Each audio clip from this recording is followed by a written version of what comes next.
محترمو دا نننۍ وظیفه ډیره حیران کونه وظیفه ده. دا د الله جل شانه د یو اسم مبارکه یو خاص وظیفه او عمل دی.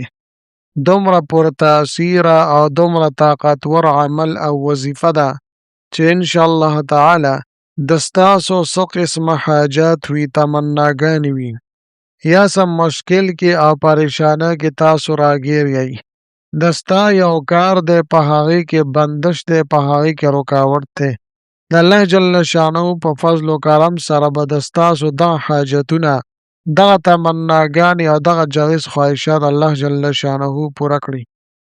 دغه مشکلات، دغه پریشانی، دغه رکاوټونه او دغه بندشونه که دا د زندګۍ کمې حصې سره هم تعلق ساتي، الله جل شانه به دغه رکاوټ او دغه بندش د ستاسو ختم کی. ډیره حیران کونه وظیفه ده، ډیر عجیبه برکات دي د دې چې کله هم په ژوند کې څه داسې قسمه حالات تاسو ته مخې ته راشي، نو صرف یو ځل دا وظیفه تاسو لازمي ازماو کوي. زما عزتمندو، په ژوند کې په دې انسان باندې هر قسمه مختلف قسمه حالات راتللی شي. کله دا انسان په مشکلاتو کې راګیر شي، نو کله په پریشانو کې راګیر شي، کله ذهني ټینشن کې او ډپریشن کې راګیر شي، او کله ورته په دې زندګۍ کې یو داسې حاجت مخې ته راشي چې دی ورته حیران شي چې اوس به زه څه کومه. دی د هغې دپاره مختلف قسمه حربې استعمالی، لیکن څه فایده ورته نه میلاویږي. هر قسمه کوششونه کوي د هغې دپاره، لیکن فایده ورته نه حاصلیږي.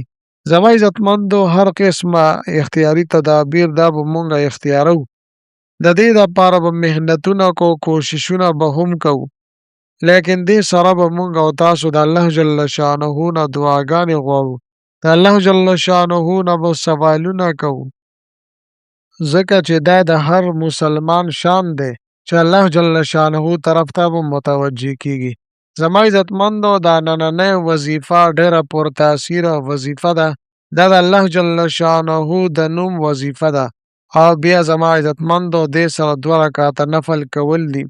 دا داسې طاقتور عمل دی چې کله هم تاسو داسې حالات مخې ته راشي، څه مشکل کې او پریشانۍ کې تاسو راګیر شوئ، نو صرف یو ځل دا ټرای تاسو وکئ، دا وظیفه وکئ، دا عمل وکئ، په دې باندې ازمایش وکئ، د الله جل شانو په ذات باندې کامله برواسه او پوره توجه سره تاسو دا وظیفه وکئ، نو بیا زما عزتمندو تاسو خپلې زندګۍ ته ګورئ، تاسو ورته حیرانه پاتې شئ.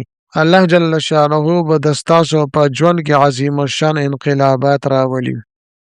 تاسو ورته دومره حیران شئ چې یاره زما دا حاجت څنګه پوره شو، زما دا مشکل دا په ما باندې څنګه آسان شو، زما دا رکاوټ څنګه ختم شو، زما دا پریشانی څنګه ختم شوله. زما عزتمندو، دا 2 رکعاته نفل کول دي، ډیر مختصر عمل دی، لږ وخت په دې باندې لګیږي، لیکن دومره فضایل او برکات دي چې تاسو ورته حیرانه شئ. زما عزتمندو، د دې بهترین عمل ترتیب او طریقه کار زه تاسو ته بیانوم. که چېرې زما چینل مو لا تر اوسه پورې سبسکرایب کړي نه وي، نو برای مهرباني دا چینل سبسکرایب کړئ. سبسکرایب سره خوا کې د ټلی والا نشان دی، دا تاسو کلیک کړئ، یو سلیکټ آل یې کړئ، د دې دپاره چې د هر راتلونکي ویډیو نوټیفیکیشن تاسو ته میلاویږي. زما د حوصله افزایي دپاره ویډیو ضرور لایک کړئ، او لاندې کمنټ کې تاسو ماشاءالله، سبحان الله، جزاک الله یا د دې په شانتې نور ښکلي الفاظ منشن کړئ، ولیکئ، دې دپاره چې ما له حوصله افزایي میلاویږي او نور ډېر ښکلي وظایف زه تاسو ته په دې چینل کې راوړم. زما عزتمندو، د دې وظیفې ترتیب او طریقه کار دا دی چې کله مکروه ټیم نه وي، نو هغه ټیم به تاسو 2 رکعاته نفل صلات حاجت به تاسو وکئ. په اول رکعت کې کله چې تاسو الحمدلله رب العالمین وللضالین آمین ولوسته، نو بیا به آیت الکرسی یعنی الله لا اله الا هو الحی القیوم دا به تاسو ولولئ. زما عزتمندو، دا ډېر عظیم الشان آیات کریمه دی. په دې کې د الله جل شانه د خدایتوب، د الله جل شانه د لویوالي رازونه پټ پراته دي. په دې کې د الله جل شانه اسم ګرامی او د الله جل شانه اسم اعظم پټ پروت دی.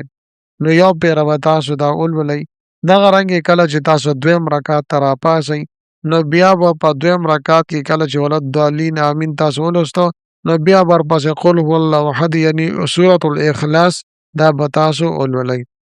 زما عزتمندو کله چې تاسو 2 رکعته نفل مکمل کو نو بیا به 7 پیرې تاسو درود شریف ولولئ. کله چې مو درود شریف ولوسته نو بیا به یو اوږده ساه راښکئ او په یو ساه باندې به تاسو د الله جل شانه دا اسم مبارکه یا هادیو یا هادیو یا هادیو که 3 پیرې ویلی شئ که 15 پیرې که 7 پیرې دا به تاسو ولولئ.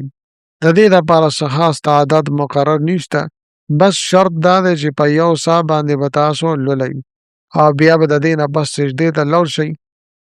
په سجده کې به الله جل شانه ته خپل مسایل وړاندې کوي، ستاسو څه مشکل دی، څه پریشاني ده، په څه تکلیف کې تاسو راګیر یئ، الله جل شانه په دربار عالیه کې به تاسو انتهایی عاجزۍ سره دردمندانه انداز کې او په دې مکمل بروسې سره چې الله جل شانه به ضرور زما مدد فرمای، د ستاسو د زړه څه تمنا وي، د ستاسو څه جایز خواهشات وي، ستاسو څه معاملات وي، که د کاروبار حوالې سره وي، که د روزګار حوالې سره وي، تاسو ته څه مسله هم راپېښه وي، کومه معامله هم تاسو سره راپېښه وي او هغې حل تاسو ته په نظر باندې نه راځي، نو د هغې دپاره به تاسو په سجده کې د الله جل شانه نه دعاګانې وغواړئ.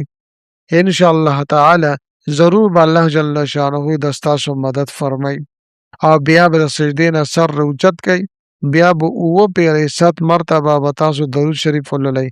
ښه دا ده چې درود ابراهیمي تاسو په دې وظیفه کې ولولئ، یعنی اللهم صل علی محمد وعلی آل محمد تر اخره پورې. انشاءالله تعالی زما محترمو ستاسو هر قسمه حاجت ولې نه وي الله جل شانه به هغه پوره کړي، د ستاسو مشکلات او پریشانۍ به الله جل شانه ختم کړي. دا ډېر طاقتور عمل دی، ډېر عالی شان او عظیم الشان عمل دی، مجرب عمل دی. په خپله زندګۍ کې صرف یو پیره تاسو دا ازماو کوئ، انشاءالله تعالی د دې د برکاتو به تاسو ته په خپله باندې پته ولګي کله چې تاسو دا عمل او دا وظیفه وکئ. لہذا زما عزتمندو که چېرې تاسو دا ویډیو خوښه شوي وي، دا وظیفه مو خوښه شوي وي نو ویډیو لایک کړئ، چینل سبسکرایب کړئ، خپلو وروڼو دوستانو سره هم د صدقې جاریې په نیت سره شیر کړئ.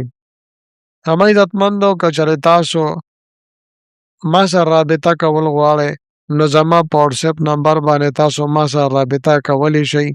ملاویږم به تاسو سره بله ویډیو کې بلې وظیفې سره، تر هغه وخته پورې ما له اجازت راکوي. د لوی الله په امان.